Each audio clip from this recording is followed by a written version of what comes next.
Hello and welcome to सरकारी साथी YouTube channel.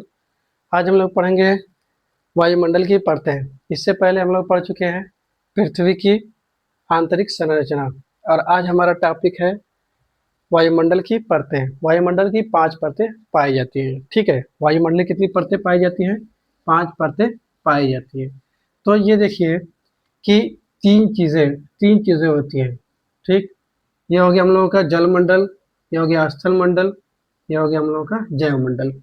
ये हो गया वायुमंडल, वायुमंडल मंडल, ये हो गया जलमंडल, जल मंडल, ये हो गया स्थल मंडल, स्थल मंडल, और ये हो गया हम लोगों का ये जहाँ पर ये कट रहा है चीज़ें, तो ये हम लोगों की हो गई जैव मंडल, जिसमें हम लोग रहते हैं।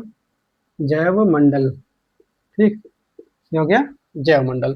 तो आज हम लोग पढ़ेंगे इसमें जलमंडल तो अभी पढ़ेंगे, फिर बाद में जैव मंडल, स्थल मंडल। सबसे आज पढ़ेंगे, हमारा टॉपिक है वायुमंडल। तो वायुमंडल के बारे में हम लोग समझेंगे कैसे कैसे वायुमंडल की परतों को बांटा गया है। ठीक है, तो देखते हैं कि किस तरह से इसको बांटा गया है। सबसे पहले देखते हैं कि सबसे पहले जो परत है सबसे पहली जो परत है, तो यहाँ से ध्रुव से लेके 8 किलोमीटर ऊपर तक, ये ध्रुव कहेंगे, या हम लोग इसको हाँ, ध्रुव ही कह लो हम लोग। ठीक है, तो ध्रुव से या पोल से जो क्षोभ मंडल की ऊंचाई होती है वो है 8 किलोमीटर। ठीक है, और इसके बाद यहाँ से पृथ्वी से इसकी ऊंचाई हम लोग बोल देंगे कितनी है, 18 किलोमीटर। 18 किलोमीटर पृथ्वी से हो गई, और पोल से कितनी हो गई, 8 किलोमीटर। और इसका नाम है ट्रोपोस्फेयर। ट्रोपोस्फेयर बोले तो क्षोभ मंडल। क्षोभ क्षोभ मंडल, क्षोभ मंडल। इसके बाद इसके ऊपर हम लोग चलेंगे। ठीक, अब 18 से लेके 50 किलोमीटर ऊपर हम लोग चलेंगे, तो उसमें पाया जाएगा स्ट्रेटोस्फेयर। ये ट्रोपोस्फेयर, स्ट्रेटोस्फेयर मतलब समताप मंडल, समताप मंडल। ठीक, समताप मंडल, ये 18 से लेके 50 किलोमीटर। अब 50 से लेके लगभग 80 किलोमीटर हम लोग ऊपर जाएंगे, तो ये होगा हम लोगों का मीसोस्फेयर, या मीसोस्फेयर भी कहते हैं, मीसोस्फेयर भी कहते हैं। इसे हम लोग कहेंगे मध्य मंडल। मध्य मंडल। फिर इसके बाद 50 से लेके अगर हम लोग चले 80 से लेके हम लोग चले गए 700 किलोमीटर, 100 किलोमीटर से ऊपर, तो ये हो गया थर्मोस्फेयर। क्या हो गया ये? थर्मोस्फेयर। थर्मोस्फेयर को हम लोग कहेंगे आयन मंडल, आयन मंडल। ठीक, अब इसके बाद अगर 700 से ऊपर गए, तो उसे ही हम लोग कहेंगे एक्सोस्फेयर, जिसे हम लोग कहेंगे बाह्य मंडल, जिसे हम लोग क्या कहेंगे, वायुमंडल। तो क्षोभ मंडल, सप्ताह मंडल, मध्य मंडल, आयनमंडल, वायुमंडल। ठीक है, ये हम लोगों के हो गई 5 परतें, वायुमंडल की हो गई 5 परतें। अब देखिए, सबसे वायुमंडल क्या होता है? वायुमंडल विभिन्न गैसों का मिश्रण होता है। क्या होता है? विभिन्न गैसों का मिश्रण होता है वायुमंडल। तो सबसे ज्यादा वायुमंडल में जो गैसें पाई जाती है, वायुमंडल में जो सबसे ज्यादा गैसें पाई जाती है, वह है नाइट्रोजन। क्या है? Nitrogen, nitrogen. ठीक है, वायुमंडल में जो सबसे ज्यादा पाई जाती है गैस, वह है नाइट्रोजन। 78.08%। नाइट्रोजन कितना पाई जा रही है? 78.08%। इसके बाद पाई जाती है ऑक्सीजन। क्या पाई जा रही है? Oxygen, oxygen. ठीक है, ऑक्सीजन कितना पाया जा रहा है? तो ये हो गया 20.95%। ऑक्सीजन हो गया 20.95%। इसके बाद कार्बन देखते हैं, CO2, कार्बन डाइऑक्साइड हो गया। ये कितना पाया जा रहा है? तो लगभग 0.04%। फिर इसके बाद देखते हैं हम लोग argon gas. Argon gas, argon argon gas कितनी पाई जा रही है? तो लगभग 0.95%। और अन्य गैसें भी पाई जाती हैं जो लगभग 1% अन्य गैसें होती हैं। ठीक है, तो ये वायुमंडल में पाई जाने वाली गैसें हो गए। अब देखते हैं, सबसे पहले अब हम लोग पढ़ेंगे क्षोभ मंडल के बारे में। क्षोभ मंडल में देखिए यहाँ पे पॉइंट बना दिया जा रहा है। क्षोभ मंडल में जितने भी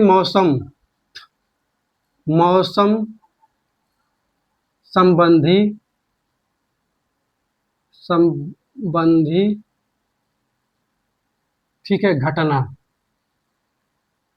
जितनी भी मौसम संबंधी घटनाएं हैं वो किस में होंगी? क्षोभ मंडल में होंगी। ठीक है, जैसे बिजली चमकना, बारिश होना, तो वो किस में होंगी? क्षोभ मंडल में होंगे। और इसमें हम लोग जानते हैं कौन सी गैस पाई जाती है इसमें जो पाई जाती है इसके निचली वाली परत में, तो कार्बन डाइऑक्साइड इसकी परत में जो पाया जाता है कार्बन डाइऑक्साइड, जो भारी गैस होती है। ठीक है, अब ये गर्मी के दिनों में क्या होती है, कार्बन डाइऑक्साइड गैस गर्म होकर के ये ऊपर उड़ती है, जिसकी वजह से गर्मियों में क्षोभ मंडल की क्या हो जाती है, ऊंचाई क्या हो जाती है, बढ़ जाती है, और सर्दियों में इसकी ऊंचाई घट जाती है। तो जितनी भी मौसम संबंधी घटनाएं हैं वो किस में है? तो क्षोभ मंडल में घटित होती है। ठीक है, इसके बाद हम लोग आते हैं समताप मंडल में। किस में आएंगे अब? समताप मंडल में। समताप मंडल में क्या होगा कि सम इस क्या होता है, देखिए समान, सम इस हो गया समान। मौसम क्या होगा इसमें? मौसम बिल्कुल क्या रहेगा? साफ रहेगा। क्या रहेगा? साफ। इसमें मौसम कैसा रहेगा? बिल्कुल साफ रहेगा, कोई भी ऐसी घटनाएं नहीं होंगी जिसकी वजह से इसमें क्या चलेगा? वायुयान, जितने भी वायुयान हैं इसी में चलेंगे। ठीक है, वायुयान जितनी भी हैं वो इसी में चलेंगे। ठीक, फिर आते हैं अब इसके बाद हम लोग मध्य मंडल में। ठीक, तो मध्य मंडल में क्या होता है कि जितनी भी उल्का संबंधी घटनाएं होती है, उल्का पिंड संबंधी घटनाएं होती हैं, वो होती है मध्य मंडल में। किसमें होती हैं? मध्य मंडल में, क्योंकि इनका टेम्परेचर कितना लगभग होता है? 100 डिग्री सेल्सियस होता है। इसलिए इसमें जितनी भी उल्का संबंधी उल्का पिंड जितने भी आते हैं, ठीक है, वो किस में आएंगे? तो मध्य मंडल में। फिर उसके बाद आ गया आयन मंडल। आयन मंडल मतलब ये, आयन मंडल मतलब ये, इस वाले मंडल में क्या होता है? तो जितनी भी रेडियो आयन तरंगे हैं वो किसमें? आयन मंडल में होती है। तो रेडियो आयन तरंगे उसे कहेंगे जैसे दूर संचार के लिए प्रयोग करते हैं, टीवी, मोबाइल। ठीक, तो ये रेडियो आयन तरंगे हैं। तो यहाँ से अगर हम लोग इसे छोड़ेंगे रेडियो आयन तरंगे को, तो यहाँ पे जाएगी आयन मंडल में, फिर जाके वो नीचे की तरफ आएगी। ठीक है, तो यहाँ से अगर हम लोग छोड़े तो इसका मतलब रेडियो तरंगे कहाँ पे जाएगी? आयन मंडल से टकरा करके फिर वापस आएगी इस तरह से। तो इसे हम लोग कहेंगे आयन मंडल। ठीक, अब इसके बाद इसका लास्ट है वायुमंडल। वायुमंडल क्या होता है? इसमें सबसे ज्यादा हल्की गैसें पाई जाती हैं। कौन सी गैसें? तो हाइड्रोजन और हीलियम। हाइड्रोजन और हीलियम गैसें इसमें पाई जाती है, जिसकी वजह से ये इसमें जो भी चीज़ें हम लोग छोड़ेंगे तो वो हवा में ही रह जाएगा। ठीक, तो देखते हैं। तो इसमें जितने भी वायु या वो सॉरी जितने भी हम लोग जो बोलते हैं हम लोग ग्रह, ठीक है, जो मानव ग्रह होते हैं बनाए हुए, उसमें ये छोड़े जाते हैं। जैसे मंगलयान हो गया, ठीक, जितने भी सैटेलाइट है, कह सकते हैं कि सैटेलाइट जितनी भी है हम लोग इसी में छोड़ेंगे। तो जितनी भी सैटेलाइट वगैरह है तो ये कहाँ पे जाएगी? तो ये हो गया वायुमंडल में। ठीक है, ये हो गया वायुमंडल में छोड़ी जाएंगे। तो क्यों? अब ये क्योंकि यहाँ पर बहुत ज़्यादा हल्की गैसें पाई जा रही है, जबकि पृथ्वी पर या क्षोभ मंडल में सबसे ज़्यादा भारी गैसें पाई जा रही है, कार्बन डाइऑक्साइड, लेकिन यहाँ पे सबसे ज़्यादा हल्की गैस पाई जा रही है। अब दूसरी अब इसके बाद अगर हम लोग जाएंगे तो वहाँ की चीज़ें या वहाँ की परतें अभी ज्ञात नहीं किया जा सका है। अब दूसरी नेक्स्ट चीज़ें देखते हैं।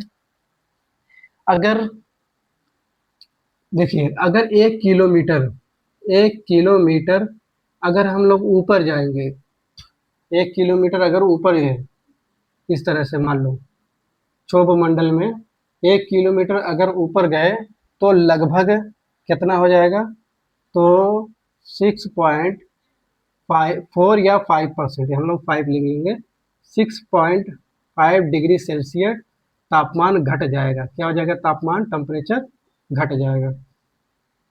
ठीक है, 1 किलोमीटर अगर ऊपर जाएंगे तो 6.5 डिग्री टेम्परेचर क्या हो जाएगा, घट जाता है। एक चीज़ और बताना इसमें भूल गया हूँ कि जो भी समताप मंडल जो है, इसमें लगभग 35 से 40, 45 के आसपास इसमें ओजोन परत पाई जाती है। ठीक है, इसमें क्या पाई जाती है, ओजोन परत पाई जाती है। ये ओजोन परत अल्ट्रा पराबैंगनी, हम लोग कहेंगे पराबैंगनी किरणों से जो हमें बचाती है, ठीक है, जिससे स्किन कैंसर होने की संभावना होती है, उसे ये रोक लेती है। अल्ट्रा वायलेट किरणों को ये रोक लेती है। और इसको सबसे ज़्यादा नुकसान पहुंचाने वाली गैस जो होती है, वो होती है CFC, क्लोरोफ्लोरोकार्बन। ठीक है, इसका नाम है क्लोरोफ्लोरोकार्बन। ये सबसे ज़्यादा इसको हानि पहुंचाती है। इसीलिए हम लोग 16 सितंबर 16 सितंबर को क्या बनाते हैं, ओजोन दिवस। क्या बनाएंगे, ओजोन दिवस मनाते हैं। ठीक है, कोई पूछेगा ओजोन दिवस कब मनाया जाता है, तो 16 सितंबर को। तो ये था वायुमंडल की परतें। आप एक बार, दो बार इसको, एक बार डायग्राम बनाइए, एक बार, दो बार रिपीट करिए, फिर ये पूरा क्लियर हो जाएगा। ठीक है, तो आई होप आपको ये वीडियो समझ में आया होगा। अगर समझ में आता है तो प्लीज़ लाइक करिए, सब्सक्राइब करिए, ज़्यादा से ज़्यादा शेयर करिए। मिलते हैं नेक्स्ट वीडियो में, तब तक के लिए जय हिंद, जय भारत।